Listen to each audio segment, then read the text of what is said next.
Hello दोस्तों, मेरे इस प्लेटफॉर्म में आप सभी का स्वागत है।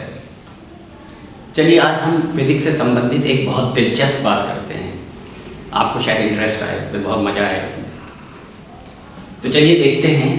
एटम के अंदर देखिए, आपको पता है कि एटम के अंदर न्यूक्लियस होता है, न्यूक्लियस के अंदर प्रोटॉन्स न्यूट्रॉन्स होते हैं। तो चलिए एक प्रोटॉन की बात करते हैं। ये प्रोटॉन जो है ये एक फंडामेंटल पार्टिकल नहीं है, ये 3 और पार्टिकल से मिलकर बनता है, उनको कहते हैं क्वार्क्स। तो एक प्रोटॉन के अंदर 2 U मतलब अप, 2 अप क्वार्क्स होते हैं और एक डाउन क्वार्क होता है। यहाँ पे दिलचस्प बात यह है कि जो प्रोटॉन का जो मास है वो अगर मान लीजिए 100 यूनिट्स है, ऐसे एज्यूम कर रहे हैं, अगर मान लीजिए प्रोटॉन का मास 100 यूनिट्स है, तो ये जो क्वार्क्स हैं, इन तीनों क्वार्क्स का मिला के जो मास है वो 100 यूनिट्स होना चाहिए, क्योंकि प्रोटॉन क्वार्क से बना है। लेकिन ऐसा नहीं होता।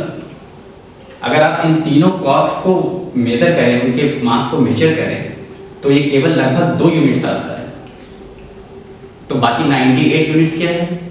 बाकी 98 यूनिट्स एनर्जी है। जैसा आइंस्टाइन साहब ने कहा था E = mc²। So energy is equal to mass.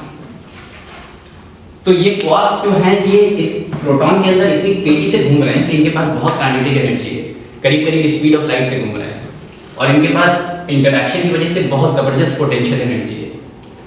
तो वो सारी एनर्जीज को अगर आप काउंट करें तो यहाँ से कुछ मास आ जाएगा।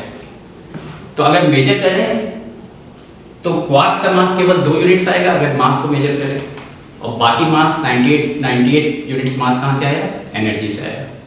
तो आपको कैसा लगा? मतलब इसका मतलब ये हुआ कि हम लोग ऑलमोस्ट एम्प्टी स्पेस में फ्लोट कर रहे हैं। मुझे लग रहा है कि आप लोगों ने एंजॉय किया होगा आज का लेक्चर। ये छोटा सा डिस्कशन, लेक्चर तो नहीं, discussion. Thank you very much for this wonderful interaction. Bye.